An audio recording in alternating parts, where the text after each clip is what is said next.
එන අපේ අවුරුදු දෙකක් වහලා බලාගත්ත වාගේ අම්මා නායකනේ ටීචර්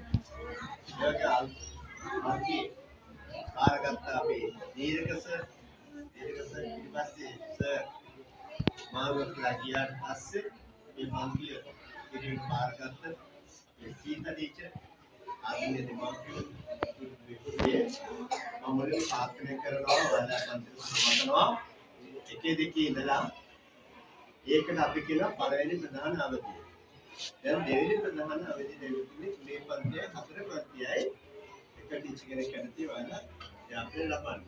ඇවිල්ලා මේ ගෙවි ගිය සුමානේ ඔයාලා කොච්චර දක්ෂෝද හපන්නද කියලා අපි පොඩි පරීක්ෂණයක් කරනවා.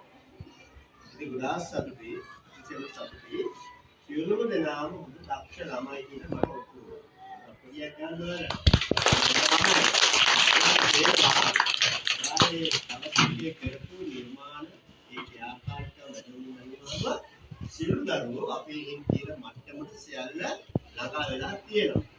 හරි හැම දෙයකම තියෙන අපිට මේ ඉස්පා ගෲප් පාඩ කරන්න කිව්වම දිර්ගසය කියලා ඔක්කොම ළමයි ඒකේ ක්‍රමය හරි කියනවා. ඒක පාඩ කිව්වට පුතේ ඇත්ත ගොඩාක් ලොකු පාඩමක කතන්දරයක් විතර තියෙනවා. ඊවලේ හරියට කොටු කීයක් පාඩ කරන්න කිව්වම කොටු ගන්න හරියද පාටේ කොටු පිටපැල්ලා තියෙනවද ඈ ඒ වගේ මේ වල තියෙන උපදෙස් ඊයේ හැකියාව තියෙනවද ඈ පැන්සල් හරියට අල්ලලා තියෙනවද ඔය බලන්න අරකට මොකද ගරන්ටි එක මේ සංකල්ප බාලා දෙකේ